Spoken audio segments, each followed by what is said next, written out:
فرمایا تھا کہ دنیا کا بدبخت ترین انسان کون ہے، تو کہا کہ حضور آپ ارشاد فرمایا کہ حضرت صالح کی اونٹنی کا جو کاٹنے والا تھا وہ بدبخت ترین تھا، اور اب بعد میں سب سے بدبخت وہ ہوگا جو تم پر وار کرے گا اور تمہارے سر کے خون سے داڑھی تر ہو جائے گی۔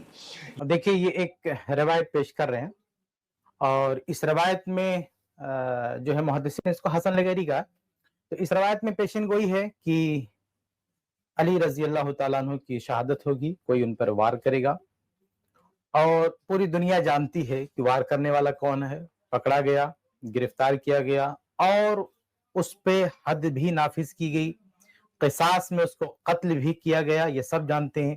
لیکن ان صاحب کو دیکھو کہ یہ جو حدیث ہے جو فٹ ہو رہی ہے، جو جس نے علی رضی اللہ تعالیٰ عنہ کا جو قاتل تھا باقاعدہ گرفتار ہوا، اس کو سزا ملی گی، اس پہ فٹ کرنے کے بجائے اس کو لے جا کے کہاں فٹ کرنا چاہتے ہیں، ذرا دیکھیے اس کو۔ فرمایا تھا ظاہر ہے کہ صفین میں جو جنگ کرنے والے تھے وہ علی کے قاتل تھے، ان کی ساری دوڑ دھوپ یہ تھی۔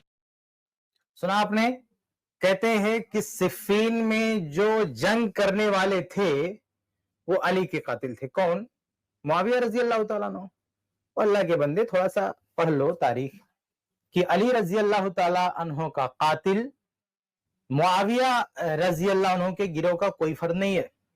پوری دنیا جانتی ہے، بچہ بچہ جانتا ہے کہ وہ عبد الرحمن جس شخص نے قتل کیا تھا وہ خود صفین میں علی رضی اللہ تعالیٰ عنہ کے ساتھ تھا، وہ انہی کے گروہ کا تھا قاتل، انہی کی جماعت کا تھا، اور آپ پتہ نہیں کون سی منطق لے کر آئے ہیں کہ اس کو لے جا رہے ہیں اہل شام کی طرف اور معاویہ رضی اللہ تعالیٰ عنہ کی طرف، اور حدیث کو وہاں لے جا کے فٹ کر رہے ہیں، صفین کا حوالہ دے رہے ہیں کہ وہ لوگ علی رضی اللہ تعالیٰ عنہ کے قاتل ہیں۔ صفین کا حوالہ دے رہے ہیں، صفین میں کس کو؟ اہل شام کو، جبکہ جس بندے نے قتل کیا ہے وہ بدنصیب، وہ بدبخت خود جو ہے علی رضی اللہ تعالیٰ عنہ کے ساتھ تھا، ان کا حمایتی تھا، لیکن بعد میں وہ خارجی بن گیا اور اس نے علی رضی اللہ تعالیٰ عنہ کو قتل کر دیا، اللہ کی لعنت ہو اس پہ۔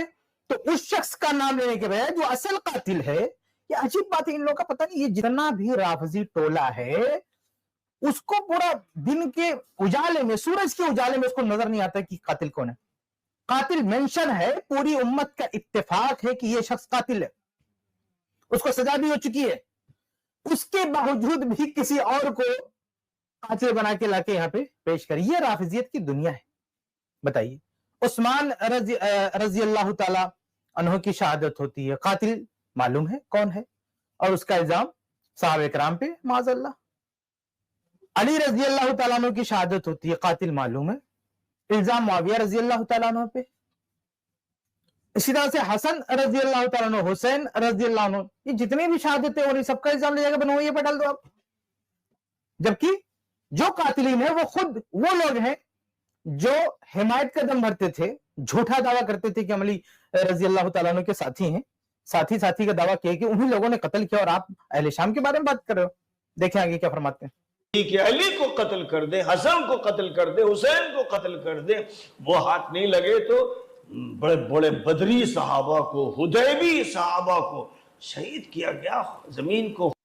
دیکھو وہ ہاتھ نہیں لگے تو کس کو شہید کیا گیا؟ حدیث کیا پڑھا تھا انہوں نے شروع میں، کہ علی رضی اللہ تعالی عنہ کا جو قاتل ہوگا وہ بدبخت ہوگا۔